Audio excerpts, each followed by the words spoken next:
ಒಂದು ಕಡೆ ಹೆಚ್ಚುವರಿ ಬಸ್ಗಳನ್ನ ಕೂಡ ಈಗಾಗಲೇ ನಿಯೋಜನೆ ಮಾಡಲಾಗಿದೆ. ಮತ್ತೊಂದು ಕಡೆ ಹೆಚ್ಚುವರಿ ರೈಲುಗಳನ್ನ ಕೂಡ ಬಿಡಲಾಗಿದೆ. 4 ಡೆಮೋ ರೈಲುಗಳನ್ನ ಕೂಡ ಬಿಡಲಾಗಿದೆ. ಹಾಗಾಗಿ ಅಲ್ಲಿ ಜನರಿಗೆ ಯಾವ ರೀತಿಯಂತಹ ಸಹಾಯ ಆಗ್ತಾ ಇದೆ ಅನ್ನೋದ್ರ ಬಗ್ಗೆ ಡೀಟೇಲ್ಸ್ ಕೊಡೋದಕ್ಕೆ ನಮ್ಮ ರಿಪೋರ್ಟರ್ ಸೌಮ್ಯ ಕಳಸ ಈಗ ಯಶವಂತಪುರದ ರೈಲ್ವೆ ಸ್ಟೇಷನ್ ಇಂದ ನೇರ ಸಂಪರ್ಕದಲ್ಲಿದ್ದಾರೆ. ಸೌಮ್ಯ, ಒಂದು ಕಡೆ ಭಕ್ತರಿಗೆ ಅವಕಾಶ ಆಗಬೇಕು ಪಾರ್ಥಿವ ದರ್ಶನ ಮಾಡೋದಕ್ಕೆ ಅನ್ನುವಂತಹ ನಿಟ್ಟಿನಲ್ಲಿ, ಸಹಾಯವಾಗಬೇಕು ಅನ್ನುವಂತಹ ನಿಟ್ಟಿನಲ್ಲಿ ಹೆಚ್ಚುವರಿ ಬಸ್ಗಳನ್ನ ವ್ಯವಸ್ಥೆ ಮಾಡಲಾಗಿದೆ. ಮತ್ತೊಂದು ಕಡೆ ರೈಲುಗಳ ವ್ಯವಸ್ಥೆಯನ್ನ ಕೂಡ ಮಾಡಲಾಗಿದೆ. ಈಗ ರೈಲ್ವೆ ಸ್ಟೇಷನ್ ಅಲ್ಲಿ ನೀವು ಇದ್ದೀರಿ, ಅಲ್ಲಿ ಯಾವ ರೀತಿಯಾದಂತಹ ಜನರು ರೈಲುಗಳ ಒಂದು ಸಹಾಯವನ್ನ ಪಡೆಯುವಂತಹ ಅವಕಾಶವನ್ನ ಕಲ್ಪಿಸಲಾಗಿದೆ, ಅಲ್ಲಿ ಯಾವ ರೀತಿಯಾದಂತಹ ಒಂದು ಸಪೋರ್ಟ್ ಅನ್ನ ಮಾಡಲಾಗ್ತಾ ಇದೆ?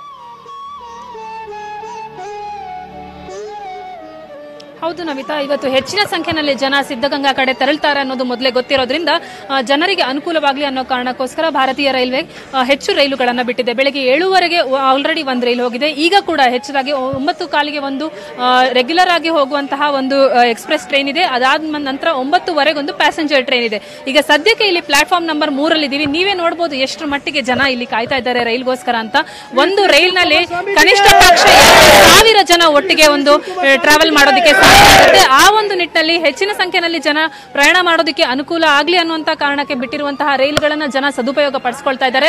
ರಾಜ್ಯದ ನಾನಾ ಮೂಲೆಗಳಿಂದ ಬಂದಿರೋ ಜನ, ಜೊತೆಗೆ ಬೆಂಗಳೂರಿನ ನಾನಾ ಮೂಲೆಗಳಿಂದ ಬಂದಿರುವಂತವರು ಎಲ್ಲರೂ ಕೂಡ ಟ್ರೈನ್ ಕಡೆ ಬಂದು ಈ ಒಂದು ರೈಲಿನಲ್ಲಿ ಪ್ರಯಾಣ ಮಾಡೋದಕ್ಕೆ ರೆಡಿ ಆಗಿದ್ದಾರೆ. ಇಲ್ಲಿರುವ ಪ್ರತಿಯೊಬ್ಬರು ಕೂಡ ಸಿದ್ಧಗಂಗಾ ಶ್ರೀಗಳ ದರ್ಶನವನ್ನ ಪಡೆಯೋದಕ್ಕೆ ಅಂತಲೇ ಇಲ್ಲಿ ಬಂದಿರುವಂತವರು. ಜನರನ್ನ ಇಲ್ಲಿ ಕೇಳೋದಾದ್ರೆ ನಿನ್ನೆಯಿಂದಾನೇ ಒಂದು ತಯಾರಿಯನ್ನ ಮಾಡಿಕೊಂಡು ಈಗ ಸಿದ್ಧಗಂಗೆ ಕಡೆ ಹೊರಟಿರುವಂತಹ ಒಂದು ಪ್ರಯಾಣಿಕರಿದ್ದಾರೆ.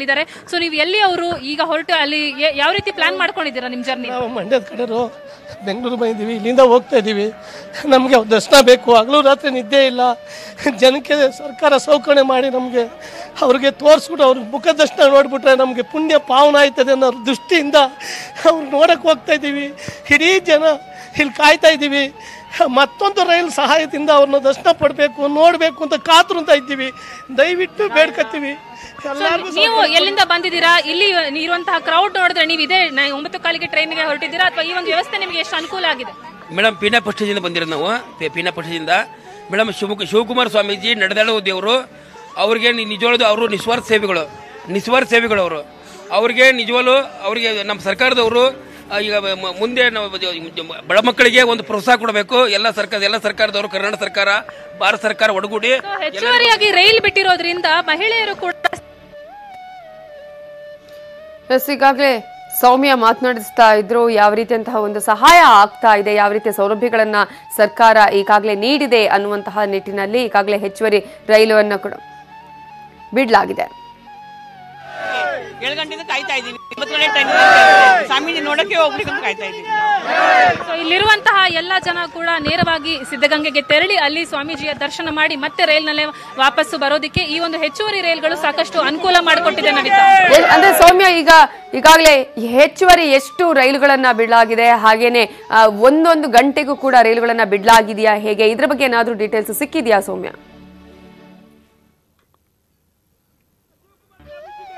ಹೌದು ನಮಿತಾ, ಒಟ್ಟು 4 ಹೆಚ್ಚುವರಿ ರೈಲ್ಗಳನ್ನ ಬಿಡಲಾಗಿದೆ. ಆದ್ರೆ ನಿಮ್ಗಾಗ್ಲೇ ಗೊತ್ತಿರೋ ಹಾಗೆ ಬಹುತೇಕ ರೈಲ್ಗಳು ತುಮಕೂರು ಮೇಲಿಂದ ಯಾವ್ಯಾವ ರೈಲ್ಗಳು ಪಾಸ್ ಆಗ್ತವೆ ಅವೆಲ್ಲ ಕೂಡ ತುಮಕೂರಿನಲ್ಲಿ ಒಂದು ಸ್ಟಾಪ್ ಕೊಟ್ಟೆ. ಸೊ ತುಮಕೂರು ನಗರದಿಂದ ಹಿಂದಿನ ಸ್ಟಾಪ್ ಅಂದ್ರೆ ಖ್ಯಾತಸಂದ್ರ ಸ್ಟಾಪ್ ಏನಿದೆ ಅಲ್ಲಿ ಎಲ್ಲ ಜನ ಕೂಡ ಇಳ್ಕೊಳ್ತಾರೆ. ಯಾಕೆಂದ್ರೆ ಅಲ್ಲಿಂದ ಸಿದ್ಧಗಂಗಾ ಮಠಕ್ಕೆ ತೆರಳೋದು ಸುಲಭ.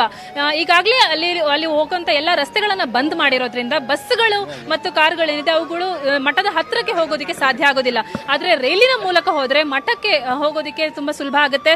ಜೊತೆಗೆ ದರ್ಶನವನ್ನ ಬೇಗ ಪಡ್ಕೊಳ್ಬಹುದು. ಅಲ್ಲಿ ಆಗ್ಲೇ ರಶ್ ಇರುತ್ತೆ ಅಂತ ಎಲ್ರಿಗೂ ಗೊತ್ತು. ಆ ಒಂದು ಕಾರಣದಿಂದ ಹೆಚ್ಚಿನ ಸಂಖ್ಯೆಯಲ್ಲಿ ಜನ ರೈಲಿನ ಮೂಲಕ ಪ್ರಯಾಣ ಮಾಡೋದಕ್ಕೆ ಇಲ್ಲಿ ಬಂದಿದ್ದಾರೆ ನವಿತಾ. ಓಕೆ, ಥ್ಯಾಂಕ್ ಯು ಸೌಮ್ಯ ಡೀಟೇಲ್ಸ್ಗೆ. ಕಾಯಕ ಯೋಗಿಯ ದರ್ಶನವನ್ನ ಪಡಿಬೇಕು ಅಂತ ಹೇಳಿ ಸಾಕಷ್ಟು ಸಂಖ್ಯೆಯಲ್ಲಿ ಭಕ್ತರು ಕೂಡ ಬೆಂಗಳೂರಿನಿಂದ ತೆರಳುತ್ತಾ ಇದ್ದಾರೆ.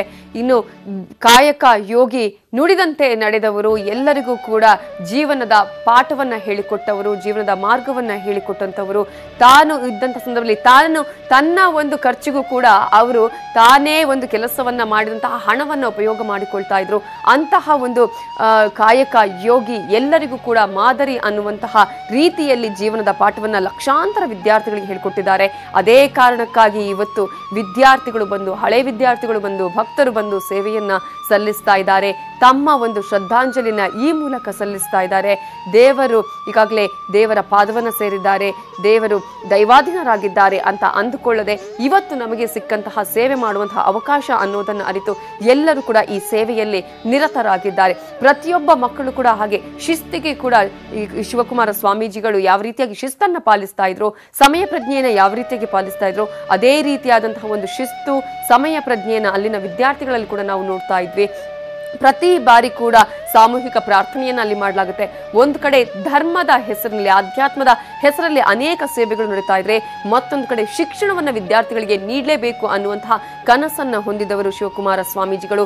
ಇದರ ಮೂಲಕ ಅವರ ಭವಿಷ್ಯವನ್ನು ಉಜ್ವಲಗೊಳಿಸೋದಕ್ಕೆ ಸಾಧ್ಯ ಆಗುತ್ತೆ ಅಂತ ಬಡ ಬಗ್ಗರು ಆಗಿರುತ್ತವೋ ಯಾವುದೇ ಜಾತಿ ಧರ್ಮವನ್ನ ನೋಡದೆ ಎಲ್ಲಾ ವಿದ್ಯಾರ್ಥಿಗಳಿಗೂ, ಎಲ್ಲಾ ಸಾಕಷ್ಟು ಬಡ ವಿದ್ಯಾರ್ಥಿಗಳಿಗೆ ವಿದ್ಯಾದಾನವನ್ನ ಮಾಡುವುದರ ಮೂಲಕ, ಆಶ್ರಯದಾನವನ್ನ ಮಾಡುವುದರ ಮೂಲಕ, ಜ್ಞಾನವನ್ನ ನೀಡುವುದರ ಮೂಲಕ ತ್ರಿವಿಧ ದಾಸೋಹಿ ಅಂತ ಕರೆಯಿಸಿಕೊಂಡವರು. ಇನ್ನು ಶ್ರೀಗಳ ಕ್ರಿಯಾ ಗದ್ದುಗೆಗೆ ಸಿದ್ಧತೆ ಹೇಗಿದೆ ಅನ್ನೋದರ ಬಗ್ಗೆ ಮಾಹಿತಿಯನ್ನ ಕೊಟ್ಟಿದ್ದಾರೆ ನಮ್ಮ ರಿಪೋರ್ಟರ್ ಪುಟ್ಟಪ್ಪ. ನೋಡೋಣ. ಸಿದ್ಧಗಂಗಾ ಶ್ರೀಗಳ ಅಂತಿಮ ವಿಧಿವಿಧಾನಕ್ಕೆ ಎಲ್ಲ ರೀತಿಯಾದಂತಹ ಸಿದ್ಧತೆಗಳನ್ನ ಮಾಡಿಕೊಳ್ಳಲಾಗಿದೆ. ನಾವೀಗ ಹಳೆ ಮಠದ ಮುಂಭಾಗದಲ್ಲಿರುವಂತಹ ಗದ್ದಿಗೆಯ ಮುಂಭಾಗದಲ್ಲಿ ನಿಂತಿದ್ದೇವೆ. ನೀವು ನೋಡಬಹುದು, ಗದ್ದಿಗೆಯನ್ನು ಈಗಾಗಲೇ ಹೂವುಗಳಿಂದ ಸಾಕಷ್ಟು ರೀತಿಯಲ್ಲಿ ಶೃಂಗಾರವನ್ನ ಮಾಡಲಾಗಿದೆ. ಓಂ ನಮಃ ಶಿವಾಯ ಎಂಬ ಶ್ರೀಗಳಿಗೆ ಇಚ್ಛೆಯಾದಂಥ ಅತ್ಯಂತ ಪ್ರೀತಿ ಪಾತ್ರವಾದಂಥ ಒಂದು ಸ್ಮರಣೆಯನ್ನ ಹೂವುಗಳಿಂದ ರಚನೆ ಮಾಡಲಾಗಿದೆ. ಅದರ ಪಕ್ಕದಲ್ಲಿ ಲಿಂಗಗಳ ಮೂರ್ತಿಗಳನ್ನು ಸಹ ಹೂವುಗಳಿಂದಲೇ ಅಲಂಕಾರವನ್ನ ಮಾಡಲಾಗಿದೆ. ಇಡೀ ಗದ್ದಿಗೆಯನ್ನ ಸಂಪೂರ್ಣವಾಗಿ ಅಲಂಕಾರ ಮಾಡಿ ಅದರ ಮುಂಭಾಗದಲ್ಲಿ ಒಂದು ಹಸಿರು ಚಪ್ಪರವನ್ನು ಸಹ ನಿರ್ಮಾಣ ಮಾಡಲಾಗಿದೆ. ಆ ಹಸಿರು ಚಪ್ಪರಕ್ಕೂ ಸಹ ಹೂವಿನ ಅಲಂಕಾರವನ್ನ ಮಾಡಲಾಗಿದೆ. ಆ ಹಸಿರು ಚಪ್ಪರದ ಕೆಳಗೆ ಕೊನೆ ಹಂತದ ಒಂದು ಪಾದಪೂಜೆಯನ್ನ ನೆರವೇರಿಸುವಂತಹ ಸಾಧ್ಯತೆಯೂ ಸಹ ಇದೆ. ಅದಕ್ಕೆ ಬೇಕಾದಂತ ಎಲ್ಲ ರೀತಿಯಾದಂತಹ ಸಿದ್ಧತೆಗಳನ್ನ ಮಾಡಿಕೊಳ್ಳಲಾಗಿದೆ. ಇನ್ನು ಆವರಣದವನ್ನ ಸಂಪೂರ್ಣವಾಗಿ ಶುಚಿಗೊಳಿಸಿದಂತ ಮಹಿಳೆಯರು ಮತ್ತು ಮಠದ ಸಿಬ್ಬಂದಿಗಳು ಇಡೀ ಆವರಣಕ್ಕೆ ರಂಗೋಲಿಯನ್ನ ಬಿಟ್ಟು ಸಿಂಗರಿಸ್ತಾ ಇದ್ದಾರೆ.